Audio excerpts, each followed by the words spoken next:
And the poem is actually called The Infant Woman.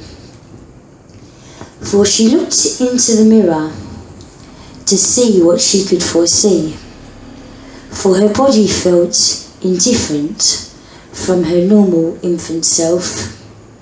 She felt aroused and stimulated, but yet her feelings were unknown to her, a complicated mixture of sorrow, embarrassment, guilt and fear.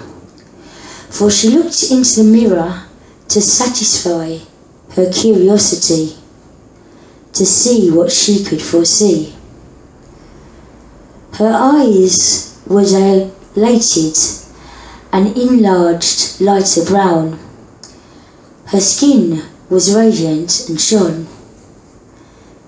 She thought she had visited a new heaven, but really it was all the beginning of a hell.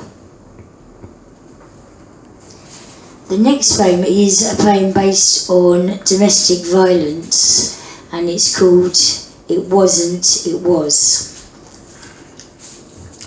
It wasn't the blade that threatened the face, it was more of a kitchen knife that claimed, "You are my wife."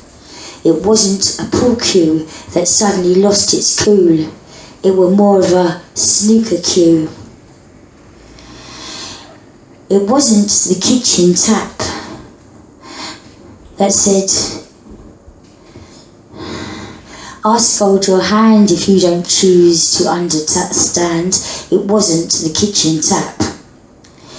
It wasn't the kettle that was raging with spit and hell. It wasn't the kettle that was mental.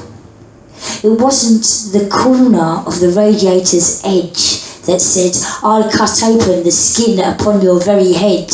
It wasn't the radiator's edge. It wasn't the lighter that said, "Get up from this sofa and I'll set your hair on fire." It wasn't the lighter.